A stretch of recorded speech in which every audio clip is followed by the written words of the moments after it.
बिस्मिल्लाहिर्रहमानिर्रहीम। Last lecture के अंदर हम गाज़ेस लॉ की एप्लीकेशंस को डिस्कस कर रहे थे। इससे पिछले लेक्चर के अंदर हमने देखा कि गाज़ेस लॉ को डिफरेंट चार्ज डिस्ट्रीब्यूशंस के लिए आप अप्लाई करते हुए किसी भी पॉइंट के ऊपर इलेक्ट्रिक फील्ड को कैलकुलेट कर सकते हैं। फॉर एग्जांपल, पहली एप्लीकेशन के अंदर हमने देखा कि अगर आपके पास एक स्फेरिकल शेल हो जिसकी सरफेस के ऊपर चार्जेस यूनिफॉर्मली डिस्ट्रीब्यूटेड हों और उस शेल के अंदर किसी भी पोजीशन के ऊपर हम इलेक्ट्रिक फील्ड को कैलकुलेट करना चाहें तो हम गाज़ेस लॉ को अप्लाई कर सकते हैं। और हमने देखा कि अगर आपके पास एक स्फेरिकल शेल हो, चार्जेस उस स्फेरिकल शेल की सरफेस के ऊपर डिस्ट्रीब्यूटेड हो और इन साइड पे हम किसी भी पॉइंट के ऊपर इलेक्ट्रिक फील्ड को कैलकुलेट करें तो इलेक्ट्रिक फील्ड उस शेल के अंदर किसी भी पॉइंट के ऊपर ज़ीरो के इक्वल आती है। इसका मतलब यह हुआ कि अगर चार्जेस किसी भी शेल के सरफेस के ऊपर यूनिफॉर्मली डिस्ट्रीब्यूटेड हैं तो इनसाइड जो रीजन है ये इलेक्ट्रिक फील्ड से शील्ड आउट हो जाता है। शील्ड आउट होने से मुराद ये है कि अंदर वाला जो सारा रीजन है वहाँ पे जो इलेक्ट्रिक फील्ड है वो ज़ीरो के इक्वल होगी। ठीक है, ये पहली एप्लीकेशन थी जहाँ पे हमने गाज़ेस लॉ को अप्लाई किया। दूसरी एप्लीकेशन थी हमारे पास जिसमें हमने इलेक्ट्रिक फील्ड इंटेंसिटी को एक इनफाइनाइट शीट के करीब फाइंड आउट किया था। ठीक है, और हमने देखा कि एक इनफाइनाइट शीट हो और इनफाइनाइट शीट के करीब किसी भी पॉइंट के ऊपर आप इलेक्ट्रिक फील्ड को कैलकुलेट करें तो इलेक्ट्रिक फील्ड की जो वैल्यू है ये बनती है E is equal to sigma divided by 2 epsilon naught. ठीक है, मैग्नीट्यूड राइट की ये मैग्नीट्यूड है इलेक्ट्रिक फील्ड की due to the infinite sheet of charges. आज के लेक्चर में हमने गाज़ेस लॉ की तीसरी एप्लीकेशन को डिस्कस करना है और आज के लेक्चर में हम देखेंगे कि अगर आपके पास दो पैरेलल प्लेट्स हों, लेट्स से एक आपके पास प्लेट ये है, एक आपके पास प्लेट ये है, ये दोनों आपस में क्या हैं, पैरेलल हैं, इसलिए इनको आप क्या कहेंगे, पैरेलल प्लेट्स कहेंगे। इन दोनों के दरमियान डिस्टेंस बहुत ही स्मॉल है। ठीक है, एक प्लेट है, लेट्स से इसका एरिया A है, दूसरी प्लेट है, इसका एरिया क्या है, ये है आपके पास A है। ठीक है, दोनों का एरिया सेम है। एक प्लेट के ऊपर पॉजिटिव चार्ज मौजूद है और ये पॉजिटिव चार्ज यूनिफॉर्मली डिस्ट्रीब्यूटेड है। ये प्लेट आप इस तरह से समझ लें जैसे आपके पास ये शीट है। ठीक है, तो ये शीट 2 डायमेंशन के अंदर है और इस शीट के ऊपर charges, positive charges uniformly distributed हो तो ये आपके पास क्या है, ये एक प्लेट है। सिमिलरली जो दूसरी प्लेट होगी, दूसरी प्लेट के ऊपर B negative charges uniformly distributed होंगे और ये दोनों प्लेट से एक दूसरे के बिल्कुल करीब होंगी, बिल्कुल एक दूसरे के पैरेलल होंगी, इसलिए इनको आप क्या कहेंगे, पैरेलल प्लेट्स कहेंगे। जस्ट लाइक अ कैपेसिटर, जैसे कैपेसिटर की दो प्लेट्स होती हैं, बिल्कुल इसी तरह से ये दो प्लेट्स हैं जो कि एक दूसरे के करीब हैं, एक दूसरे के पैरेलल हैं और equal and opposite charge contain कर रही हैं। ठीक है, लेट्स से जो एक प्लेट है इसके ऊपर चार्ज है Q, दूसरी के ऊपर इतना ही चार्ज है लेकिन चार्ज कौन सा है, नेगेटिव चार्ज है, इसलिए हम इसको क्या कहेंगे, -Q कह देंगे। ठीक है, Q एक प्लेट पे चार्ज है, -Q जो है ये दूसरी प्लेट पे चार्ज है और चार्जेस इन पे यूनिफॉर्मली डिस्ट्रीब्यूटेड है और A हर एक प्लेट का क्या है, एरिया है। ठीक है, as charges are distributed uniformly on the surface So here we use the definition of surface charge density sigma. Charges in plates के ऊपर यूनिफॉर्मली डिस्ट्रीब्यूटेड हैं, ठीक है। तो जब भी चार्जेस सरफेस के ऊपर यूनिफॉर्मली डिस्ट्रीब्यूटेड होंगे तो हम कौन सी चीज़ लेंगे, हम सरफेस चार्ज डेंसिटी को ट्रीट करेंगे। सरफेस चार्ज डेंसिटी को सिग्मा के साथ इंडिकेट करते हैं। तो फर्स्ट वन आपके पास इक्वेशन क्या आ जाएगी, from the definition of surface charge density sigma can be written as sigma is equal to q by a, ठीक है, where q is the charge, q is the charge across the each plate, ठीक है, and a be the area of each plate.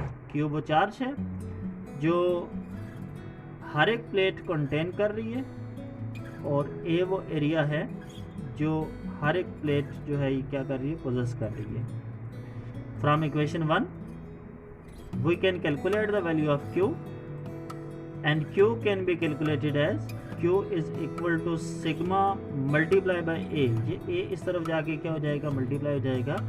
तो यहाँ से हमने charges की value calculate कर ली, q is equal to sigma a। This is the charge, ठीक है, this is the value of charge which is across each plate, ठीक है। ये हर एक प्लेट के अक्रॉस आपके पास क्या होगा, चार्ज होगा। अगर आपके पास एरिया मौजूद हो, अगर आपके पास सरफेस चार्ज डेंसिटी मौजूद हो, ठीक है, तो आप यहाँ से चार्जेस की वैल्यू को क्या कर सकते हैं, कैलकुलेट कर सकते हैं। अब हमारा यहाँ पे टारगेट क्या, हम यहाँ पे फाइंड आउट क्या करना चाहते हैं। देखें, दो पैरेलल प्लेट्स होंगी तो इलेक्ट्रिक लाइंस ऑफ फोर्सेस हमेशा पॉजिटिव चार्ज से ओरिजिनेट होती हैं और नेगेटिव चार्जेस पे टर्मिनेट होती हैं। तो इलेक्ट्रिक लाइंस ऑफ फोर्सेस का पैटर्न ये होगा, it originate from the positive charge and terminates at the negative charge. तो इलेक्ट्रिक लाइंस ऑफ फोर्सेस का पैटर्न हम पॉजिटिव चार्ज से स्टार्ट करेंगे और नेगेटिव चार्जेस पे हम इनको क्या कर देंगे, टर्मिनेट कर देंगे। अच्छा, यहाँ पे देखेंगे आप के पास जो इलेक्ट्रिक फील्ड लाइंस हैं ये यूनिफॉर्मली डिस्ट्रीब्यूटेड है, यूनिफॉर्मली सेपरेटेड है, यानी तमाम लाइंस के दरमियान फासला एक जितना है। फासला एक जितना होने से मुराद क्या है कि इनके जो इलेक्ट्रिक फील्ड है ये हर एक जगह पे एक जैसी होगी।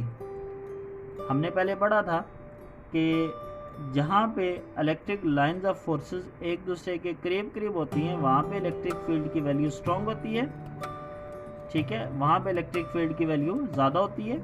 और जहाँ पे इलेक्ट्रिक फील्ड लाइंस एक दूसरे से दूर दूर होती हैं वहाँ पे इलेक्ट्रिक फील्ड की जो स्ट्रेंथ है वो भी कम हो जाती है, ठीक है। लेकिन यहाँ पे ऐसा नहीं है, यहाँ पे सारी की सारी लाइंस क्या हैं, ये एक ही जितने डिस्टेंस पे मौजूद हैं, ठीक है। जितना आप आगे चले जाएं यहाँ से लेके यहाँ तक इक्वली सेपरेटेड है। इक्वली सेपरेटेड से मुराद इलेक्ट्रिक फील्ड क्या है, यूनिफॉर्म है। आप इस पॉइंट पे अगर इलेक्ट्रिक फील्ड को कैलकुलेट करें, इस पॉइंट पे इलेक्ट्रिक फील्ड को कैलकुलेट करें, इस पॉइंट पे कैलकुलेट करें, इस पी पॉइंट पे कैलकुलेट करें, किसी भी रीजन पे कैलकुलेट करें दोनों प्लेट्स के दरमियान, तो इलेक्ट्रिक फील्ड की वैल्यू हर एक जगह पे के ऊपर क्या आएगी, एक जैसी आएगी। जबकि सिंगल पॉजिटिव चार्ज के केस में ऐसा नहीं होता था। आपके पास अगर एक पॉजिटिव चार्ज होता, इसके अराउंड जो इलेक्ट्रिक लाइंस ऑफ फोर्सेस हैं ये इस पैटर्न में ड्रा की जाती थी। अब अगर देखें आप चार्ज पार्टिकल से जितना दूर जाते जाएं, ठीक है, चार्ज पार्टिकल से जितना दूर जाते जाएं तो क्या लाइंस के दरमियान सेपरेशन एक जितनी रही, नहीं, ये सेपरेशन बढ़ती जाएगी, ठीक है। इसलिए इलेक्ट्रिक फील्ड की वैल्यू भी डिक्रीज करती जाएगी चूँकि सेपरेशन बढ़ रही है। और आप इधर इस रिलेशन से भी कहते थे E is equal to k q divided by r square if we move away from the positive charge, ठीक है, then the distance from the charge particle increases, as a result electric field decreases. तो ये non uniform electric field है। जब आप इस line को follow करते जाएंगे, यहाँ पे आप एक प्लेट से दूसरी प्लेट तक पहुँच जाएंगे तो इलेक्ट्रिक फील्ड की वैल्यू क्या रहेगी, आपके पास यूनिफॉर्म रहेगी। तो here we want to calculate the electric field intensity between the parallel plates. क्या फाइंड करना चाहते हैं? हम इलेक्ट्रिक फील्ड इंटेंसिटी को पैरेलल प्लेट्स के दरमियान फाइंड आउट करना चाहते हैं। तो हम एक ऑर्डिनरी सा पॉइंट ले लेते हैं, पॉइंट P। ये पॉइंट कहीं भी हो सकता है, ठीक है। Let we want to calculate the electric field intensity at point P in between the parallel plates, ठीक है। Here we want to calculate the electric field intensity E in between the parallel plates. Let's say at point P, हम point P पे electric field intensity को calculate करना चाहते हैं। तो हमारे पास मेथड क्या था? हमारे पास दो मेथड थे, दो हमने इक्वेशंस डेवलप करनी थी। एक हमने सिंपल गाउस लॉ को अप्लाई करना था और एक हमने बेसिक डेफिनेशन अप्लाई करनी थी। और इन दोनों इक्वेशंस को डेवलप करने के बाद हमने इनको कंपेयर करना था। यहाँ पे भी हम यही काम करेंगे। तो देखेंगे आपके पास क्या था, सरफेस चार्ज डेंसिटी वाली इक्वेशन हमने लगा दी थी। यहाँ से हमने Q को कैलकुलेट किया था, इसको इक्वेशन 2 कह दिया। 2 कहने के बाद अब हमने यहाँ पे एक क्लोज सरफेस लेनी है। इस क्लोज सरफेस को क्या नाम देते हैं? गॉसियन सरफेस का नाम देते हैं, ठीक है। तो let we take a closed surface, ठीक है। This close surface is called Gaussian surface and this surface is in the form of hollow box. हम यहाँ पे ये जो सरफेस है, ये सरफेस किस फॉर्म के अंदर लेंगे? ये हॉलो बॉक्स के अंदर लेंगे, ठीक है। हॉलो बॉक्स में क्यों लेंगे कि हमने प्रीवियस टॉपिक के अंदर देखा था कि जो क्लोज सरफेस है, ये क्लोज सरफेस हम स्फेरिकल शेप के अंदर भी ले सकते हैं, सिलेंड्रिकल शेप के अंदर भी ले सकते हैं, बॉक्स शेप के अंदर भी ले सकते हैं। जिस कन्फिग्रेशन में हमें जिस शेप से आसानी से इलेक्ट्रिक फील्ड को कैलकुलेट करना हो या हम आसानी से इलेक्ट्रिक फील्ड को कैलकुलेट कर सकें, हम उसी तरह की शेप वहाँ पे लेट कर लेते हैं। तो यहाँ पे हमने कौन सी शेप लेट की? यहाँ पे हमने एक हॉलो बॉक्स ट्रीट कर लिया। हमने एक पैरेलल प्लेट ऊपर यहाँ पे बना दी। ये है आपके पास एक प्लेट, ये है आपके पास दूसरी प्लेट। एक प्लेट के ऊपर पॉजिटिव चार्जेस यूनिफॉर्मली डिस्ट्रीब्यूटेड हैं, एक प्लेट के ऊपर नेगेटिव चार्जेस यूनिफॉर्मली डिस्ट्रीब्यूटेड हैं। Electric lines of forces positive से ओरिजिनेट होती हैं और नेगेटिव पे टर्मिनेट होती हैं। इस प्लेट पे चार्ज है +Q, ठीक है। इस प्लेट पे चार्जेस की मैग्नीट्यूड है -Q and A B the area of each plate, ठीक है। ये आपके पास गॉसियन सरफेस है इन द फॉर्म ऑफ बॉक्स। इसके डिफरेंट साइड्स को हम नाम दे देते हैं। इस साइड को हम कह देते हैं QR, इसको कह देते हैं RS, ये है ST और ये है आपके पास TQ। याद रखेंगे कि जिस पॉइंट के ऊपर हमने कैलकुलेट करना है इलेक्ट्रिक फील्ड, ये पॉइंट ये गॉसियन सरफेस कंटेन करने चाहिए, पॉइंट P। इसका जो टॉप एंड है ST, ये टॉप एंड इस प्लेट के अंदर मौजूद है, जबकि जो लोअर एंड है ये इस पॉइंट को क्या कर रहा है? कंटेन कर रहा है। अब देखेंगे बेसिक डेफिनेशन पहले अप्लाई करेंगे, बाद में चलें गाउस लॉ को लगा लेते हैं, कोई मसला नहीं है। तो बेसिक डेफिनेशन में हमने इलेक्ट्रिक फ्लक्स को कैलकुलेट करना है। तो देखेंगे इलेक्ट्रिक फ्लक्स को कैलकुलेट करने के लिए आपके पास क्या है कि ये डिफरेंट साइड्स हैं। एक है आपके पास साइड कौन कौन सी? TQ साइड है, QR साइड है और RS साइड है, ST साइड है, ठीक है। Here the field lines are parallel to the side RS and QT, so phi is equal to 0। अब जो फ्लक्स पास करेगा साइड TQ और साइड RS में से, ये फ्लक्स किसके इक्वल होगा? 0 के इक्वल होगा। कैसे? ज़रा देखें। ये जो TQ साइड है, ये समझ लो एक शीट है जो ऊपर से नीचे इस डायरेक्शन में ये पड़ी हुई है। ये शीट ऐसे पड़ी हुई है। इलेक्ट्रिक फील्ड की डायरेक्शन है डाउनवर्ड डायरेक्शन, ठीक है, जो कि मैंने ये डाउनवर्ड डायरेक्शन के अंदर इंडिकेट की हुई है इलेक्ट्रिक फील्ड। अब एरिया की डायरेक्शन हमेशा एरिया के ऊपर क्या होती है? परपेंडिकुलर होती है। एरिया की डायरेक्शन आपके पास ये आ जाएगी। तो बताएंगे यहाँ से एंगल कितना बना? एंगल बन गया 90 डिग्री। तो देखें एंगल जब 90 डिग्री होगा तो phi is equal to EA cos 90, चूँकि फ्लक्स की ये आपके पास इक्वेशन है EA cos थीटा तो जब थीटा 90 हो गया तो फ्लक्स 0 हो जाएगा।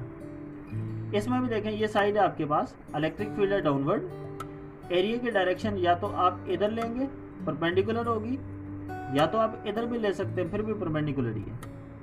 तो आर एस साइड में से कोई भी फ्लक्स पास नहीं कर रहा, ठीक है, इज इट क्लियर? तो टी क्यू साइड और आर एस साइड में से कोई भी फ्लक्स पास नहीं करेगा। अब चले जाते हैं, कौन सी साइड है? टॉप वाली साइड है, S T side. S T side इस मेटल के अंदर मौजूद है, ठीक है। इसको मैं यहाँ पे इस फिगर में बना देता हूँ। ये है आपके पास एस साइड है, ये है आपके पास टी साइड है। S T side lies inside the metal, ये मेटल के अंदर लाई कर रही है, ठीक है। अब मेटल के अंदर है तो चले फ्लक्स की ये डेफिनेशन है phi equal to E A cos theta. चलें इलेक्ट्रिक फील्ड तो डाउनवर्ड है, एरिया भी चले डाउनवर्ड है, चले एंगल तो ज़ीरो ले सकते हैं, कोई मसला नहीं है, ठीक है। लेकिन जो आपके पास टॉप वाली सरफेस है, इस टॉप वाली सरफेस के लिए जो आपके पास इलेक्ट्रिक फील्ड है वो ज़ीरो के इक्वल होगी, ठीक है। ये किसके इक्वल होगी? ये ज़ीरो के इक्वल होगी। अब क्यों ज़ीरो के इक्वल होगी, ज़रा इसकी रीज़न देखिएगा, ठीक है। इलेक्ट्रिक फील्ड ज़ीरो के इक्वल इसलिए होगी कि ये साइड मेटल के अंदर मौजूद है और मेटल के अंदर बहुत सारे पॉजिटिव चार्जेस मौजूद हैं। एक चार्ज की इलेक्ट्रिक फील्ड दूसरे चार्ज की इलेक्ट्रिक फील्ड को मुकम्मल तौर पे कैंसल आउट कर देती है, ठीक है। जैसे आपके पास बहुत सारे पॉजिटिव चार्ज हों, एक पॉजिटिव चार्ज ये है, एक पॉजिटिव चार्ज ये है, इसकी फील्ड लाइंस कैंसल आउट, इसकी फील्ड लाइंस कैंसल आउट, ठीक है। तो नेबरिंग में बहुत सारे चार्जेस हैं। तो मेटल के अंदर जो इलेक्ट्रिक फील्ड है वो याद रखिएगा कि वो क्या होती है, वो हमेशा ज़ीरो होती है, ठीक है। No net electric field. तो आपके पास क्या होगा, इलेक्ट्रिक फील्ड ज़ीरो है, तो लिहाजा आपके पास क्या हो जाएगा, आपके पास ये एस टी साइड के लिए भी जो फ्लक्स है ये क्या होगा, ज़ीरो के इक्वल होगा। अब कहानी बची सिर्फ क्यू आर साइड की। तो देखें क्यू आर साइड इन दोनों प्लेट्स के दरमियान है, इलेक्ट्रिक फील्ड डाउनवर्ड डायरेक्शन के अंदर है, एरिया की डायरेक्शन भी डाउनवर्ड है, जस्ट लाइक दिस। अब मैं इसको चेंज कर देता हूँ, ये कौन सी साइड है, क्यू आर साइड है, इसको अब क्यू कह देता हूँ, इसको अब आर से रिप्लेस कर देता हूँ, अब ये क्यू आर है, ठीक है। तो क्यू आर में देखें एंगल कितना बना, ज़ीरो बना, फ्लक्स आ जाएगा ई ए कॉस थीटा। याद रखिए इसमें से जो इलेक्ट्रिक फील्ड पास कर रही है उसको मैं ई कह रहा हूँ, एरिया इसका ए है और cos theta, theta zero put किया चूँकि एंगल ज़ीरो है तो ये आ गया ई ए, ठीक है। ये टोटल फ्लक्स है जो इस पूरी क्लोज सरफेस से पास कर रहे हैं, ठीक है। ये आपने इक्वेशन नंबर 3 कैलकुलेट की। अगर आप इस तरह से कैलकुलेट करना चाहते हैं तो ऐसे भी कर सकते हैं, ये अदर मेथड बता रहा हूँ। इसको अगर आप कह दें E1 A1 कह सकते हैं, तो इस वाला फ्लक्स φ1 कह दें, φ1 is equal to E1 dot A1। इसको कह दें E2 डॉट A2, इसको कह दें φ3 is equal to E3 dot A3, इसको कह दें E4 डॉट A4। तो φ1 ज़ीरो हो जाएगा चूँकि E1 dot A1 into cause of 90 होगा, ये आ गया E2 डॉट A2, ठीक है, यानी E2 A2 काज ऑफ 0, ये है A3 काज 90, ये है E4 A4 काज थीटा, E4 ज़ीरो करेंगे ये ज़ीरो। अब सिर्फ यही चीज़ बचेगी, इसको हमने क्या कहा था, E2 A2 काज 0 यानी E2 A2। E2 को बाद में कह दें ए की एरिया, तो एरिया को आप सिंपली ए कह दें। इलेक्ट्रिक फील्ड ए की जैसी है सारी जगह के ऊपर, तो सिंपली ई कह दें। अदर मेथड है, जो आसान लगे वो अडॉप्ट करें, बहरहाल बाकी सारी ज़ीरो हो जाती है। इसलिए हमने कहा कि ये जो आपके पास लोअर सरफेस है इसका एरिया आपके पास है ए, और इन बिटवीन जो इलेक्ट्रिक फील्ड है दोनों प्लेट्स के दरमियान एक ही जैसी है, उसको हमने जनरली ई का नाम दे दिया, ठीक है। जनरली हमने क्या नाम दे दिया, ई का, इसको हमने कह दिया इक्वेशन 3। ये बेसिक डेफिनेशन से हमने क्या किया, फ्लक्स को कैलकुलेट किया। Is it clear? अब बेसिक डेफिनेशन तो लगा ली, बेसिक डेफिनेशन के बाद हमने गाउसेस लॉ को अप्लाई करना था। ठीक है, एक इक्वेशन वहाँ से बनेगी। तो देखें क्लोज सरफेस भी मौजूद है, गाउसेस लॉ को अप्लाई करते हुए कोई प्रॉब्लम नहीं है। तो अब चलते हैं हम गाउसेस लॉ को अप्लाई करते हैं।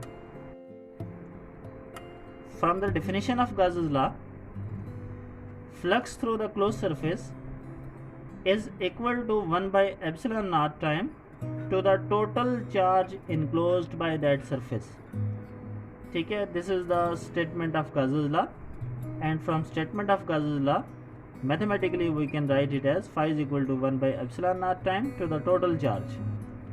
ठीक है, अगर आप इक्वेशन नंबर 2 को देखें तो वहाँ पे हमने टोटल चार्ज को कैलकुलेट किया था जो कि सिग्मा ए के इक्वल था।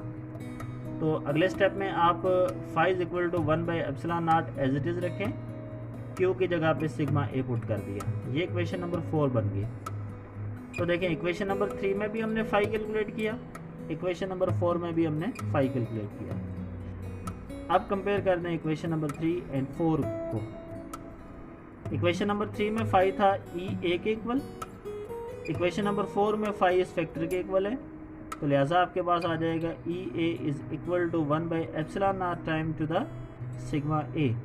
ठीक है, अब लेफ्ट राइट से ए और ए आपस में कैंसिल, आपके पास आ जाएगा E is equal to sigma divided by epsilon naught. This is equation number 5। ठीक है, तो ये आपके पास इलेक्ट्रिक फील्ड इंटेंसिटी की मैग्नीट्यूड आ गई जो कि दोनों पैरेलल प्लेट्स के दरमियान मौजूद है।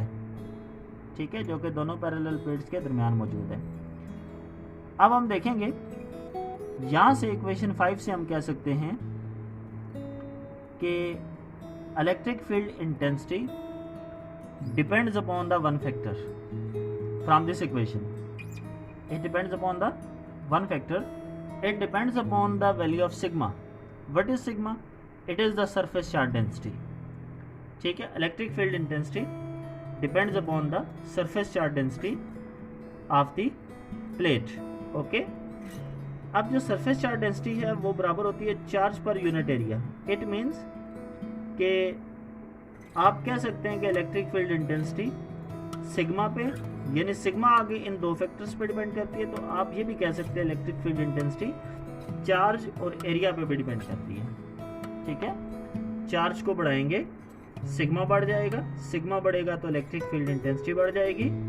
चार्ज को कम करेंगे, सिग्मा कम हो जाएगा, इलेक्ट्रिक फील्ड इंटेंसिटी कम हो जाएगी। एरिया बढ़ाएंगे, सिग्मा कम हो जाएगा, इलेक्ट्रिक फील्ड इंटेंसिटी डिक्रीज कर जाएगी। एरिया कम करेंगे, सिग्मा बढ़ जाएगा, और सिग्मा के बढ़ने के साथ इलेक्ट्रिक फील्ड भी बढ़ जाएगी। ठीक हो गया। अब देखें, इलेक्ट्रिक फील्ड तो एक वेक्टर क्वांटिटी है, तो ज़रूरी है कि हम इसको एक वेक्टर नोटेशन के साथ इंडिकेट करें। तो जस्ट क्या करना है, जब इसके ऊपर एक एरो हेड लगाएंगे तो लास्ट पे एक यूनिट वेक्टर भी लगा देंगे। ये यूनिट वेक्टर वो है जो इलेक्ट्रिक फील्ड इंटेंसिटी की डायरेक्शन को रिप्रेजेंट कर रहा है। R is the unit vector which represents the direction of electric field. ठीक है, और आप अगर फिगर से देखें तो इलेक्ट्रिक फील्ड की डायरेक्शन प्लेट से नेगेटिव प्लेट की तरफ है। ठीक है, पॉजिटिव प्लेट से नेगेटिव प्लेट की तरफ है। पॉजिटिव प्लेट को सम टाइम हायर पोटेंशियल का नाम भी दिया जाता है कन्वेंशनली, इसको लोअर पोटेंशियल का नाम भी दिया जाता है। तो इलेक्ट्रिक फील्ड की डायरेक्शन हायर पोटेंशियल से लोअर पोटेंशियल की तरफ है। तो आर बेसिकली ये डायरेक्शन को शो कर रहा है, from positive to negative plate. Okay, अब दोनों टॉपिक हमने पढ़ लिए। अगर कोई आपसे ये पूछे कि electric field intensity due to infinite sheet और electric field intensity due to parallel plate, दोनों केसेस में से किस केस में इलेक्ट्रिक फील्ड इंटेंसिटी की वैल्यू स्ट्रॉन्ग होगी और कितने टाइम स्ट्रॉन्ग होगी। ठीक है, तो इस चीज़ का कंपैरिजन हम मैथमेटिक्स से देंगे। ठीक है, हम दोनों को क्या कर रहे हैं, कंपेयर कर रहे हैं। लेट्स से हम कह देते हैं कि electric field due to infinite sheet, जो कि हमने प्रीवियस टॉपिक के अंदर कैलकुलेट की थी, उसको हम नोटेशन दे देते हैं EIS। IS स्टैंड कर रहा है इनफाइनाइट शीट को। ये मैथमेटिकली राइट किया था EIS is equal to sigma divided by 2 epsilon naught. ये इक्वेशन थी आपके पास, यस। अब यहाँ से EIS को राइट कर लेंगे, 1/2 को बाहर ले लिया, अंदर बच जाएगा सिग्मा बाय एप्सिलॉन नॉट। ठीक है, अंदर बच के आपके पास सिग्मा बाय एप्सिलॉन नॉट। तो आप टॉप पे अगर देखें इक्वेशन नंबर 6 पे, तो सिग्मा बाय एप्सिलॉन नॉट, ठीक है, ये आपके पास इलेक्ट्रिक फील्ड इंटेंसिटी है due to the parallel plate. ऐसे ही है ना। इसका मतलब ये हुआ कि आपके पास जो ब्रैकेट में टर्म बनी, ये टर्म बन गई electric field intensity due to the parallel plate. ठीक है, तो इस सारे फैक्टर की जगह पे अगले स्टेप में राइट कर लेंगे 1/2 एज इट इज, और इसकी जगह पे लिख लिया EPP। PP से मुराद electric field due to the parallel plates. Okay, तो आप कह सकते हैं electric field intensity is 1/2 time to the electric field intensity due to the parallel plate, or you can say that electric field intensity due to the parallel plate is equal to the 2 time electric field intensity due to the infinite sheet। तो किस case में electric field intensity ज़्यादा हुई? Parallel plate में electric field intensity infinite sheet से 2 गुना क्या होती है? ज़्यादा होती है। ठीक है, तो ये कंपैरिजन भी हमने क्या कर दिया, यहाँ से दे दिया। ठीक है, तो यहाँ तक हम आज का लेक्चर स्टॉप करेंगे। उम्मीद है आपको सारी चीज़ें समझ आ गई होंगी। मज़ीद डिटेल के लिए बुक के स्टेटमेंट्स को बहुत अच्छे तरीके से पढ़ लीजिएगा। ठीक है, अपना ख्याल रखिएगा। अल्लाह हाफ़िज़।